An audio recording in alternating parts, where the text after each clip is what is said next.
Reciban un cordial saludo, compañeros y tutor del curso de Filosofía Medieval. Mi nombre es Vanina Ramírez y bueno, por medio de este video quiero dejar sentado pues un resumen, digamos, de las tres conferencias educativas por parte del tutor César Osvaldo. Nos presentó durante el curso, el profesor César Osvaldo Ibarra, nos presentó durante el curso de filosofía medieval. Entonces, como bien sabemos, esta época, esta Edad Media, siempre ha sido vista o tiene estos prejuicios de ser la época más oscura de 1000 años, ¿verdad? Pero siempre cuando pensamos acerca de la Edad Media, pensamos en una época totalmente oscurantista, una época terrible, una época donde no floreció entonces absolutamente nada, porque digamos que todo estaba bajo el control de la Inquisición, bajo el control de, de la Iglesia y básicamente no podía haber, ¿no?, un nuevo conocimiento, pero esto es completamente falso o tiene unos matices, ¿verdad? No podemos irnos al extremo de decir que la Edad Media fue una época sencillamente oscura, porque son 1000 años de la historia de la humanidad en los que en realidad ocurrieron bastantes cosas. Em, Sobre todo en lo que nos concierne a nosotros, que es el pensamiento y la filosofía.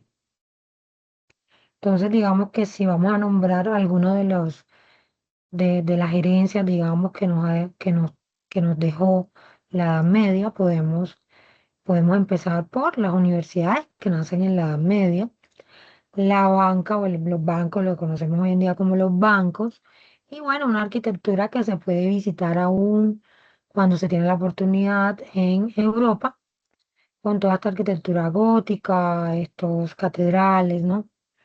Que persisten o perduran aún en nuestros tiempos. Bueno, en cuanto ya a filosofía propiamente, quizás la herencia, por supuesto, que nos deja la Edad Media es la discusión entre fe y razón, con varios exponentes importantes, como lo fueron San Buenaventura, San Agustín, Santo Tomás, que además son doctores de la Iglesia Católica. Ya entonces, esto nos deja también ver la importancia del cristianismo católico o la Iglesia Católica en aquellos tiempos. Sin embargo, no fueron los únicos, o aunque estaban dominando, también tenían que compartir escena con la religión judía y con el Islam, ¿no? Que eran otras culturas que ahí estaban también haciendo sus aportes incluso a la filosofía, y junto con la religión de Occidente predominante, el cristianismo católico, dieron origen a esos aportes en cuanto a la discusión o el diálogo entre fe y razón, ¿verdad? Pero bueno, cuando nos situamos entonces en, en esta época de que va desde aproximadamente el siglo quinto hasta el siglo XV, que viene siendo desde la caída del Imperio Romano hasta el descubrimiento de América por parte de Cristóbal Colón. Entonces son dos momentos que pueden, pueden indicar lo que es el inicio y la terminación o el fin de la Edad Media. Eh, Tenemos entonces que, obviamente, los historiadores han dividido esta época extensa de unos 1000 años en tres etapas, que ya sabemos que son la temprana Edad Media, la Alta Edad Media y la Baja Edad Media, ¿verdad? Entonces, en la temprana Edad Media vamos a encontrar que la Iglesia Católica se convierte prácticamente en el único tejido institucional que sobrevivió luego de la caída del Imperio Romano. Entonces, en cuanto a filosofía y los parámetros que la iglesia le estaba colocando a los pensadores que en realidad en su inmensa mayoría eran pertenecientes a la iglesia como monjes, ¿verdad? Pues esos parámetros eran dogmáticos en cuanto a la fe o a las creencias religiosas. Entonces, obviamente que la fe estaba prevaleciendo en estos primeros siglos o lo que llamamos la temprana Edad Media.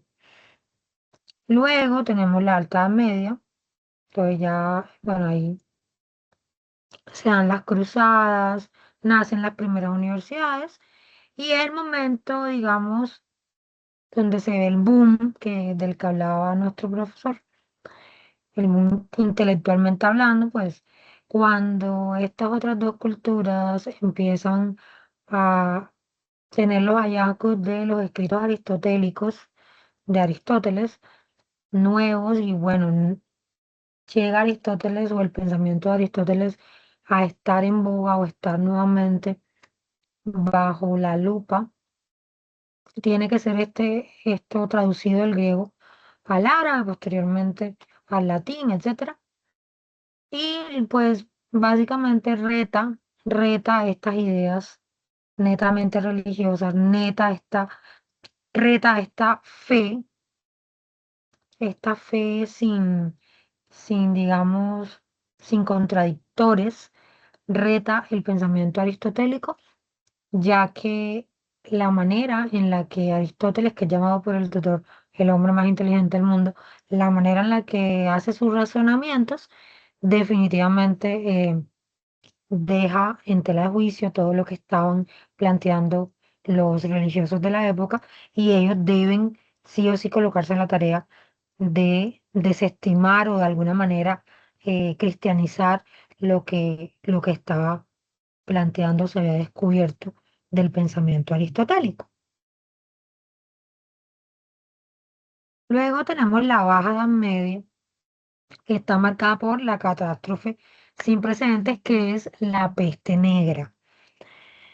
Entonces, bueno, la peste negra realmente viene a marcar ya el fin de la Edad Media y el comienzo del Renacimiento o Edad Moderna, porque claramente las personas que tanto se habían volcado hacia la iglesia y hacia esas restricciones, se hacen preguntas, la iglesia no les puede responder, esto es un castigo divino, qué es lo que realmente está pasando. Y en cuanto a la filosofía, se parte por completo, ahora sí, lo que es lo que tiene que ver con la fe, la teología, se divide de lo que compete única y exclusivamente a la razón, que es la disciplina de la filosofía. ¿Qué más podemos mencionar? Bueno, creo que eso sería todo, básicamente.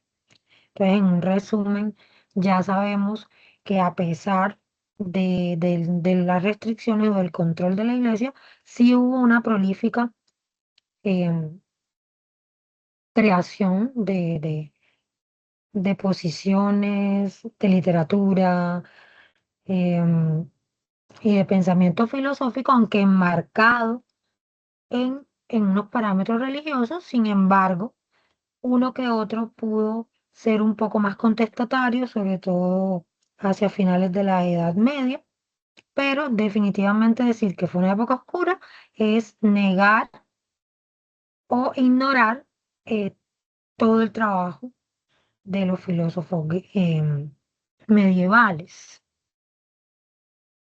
Entonces, bueno, esa sería mi aportación a este final o cierre del curso de filosofía medieval. Espero que nos encontremos nuevamente en lo que es el seminario de autor. Muchas gracias.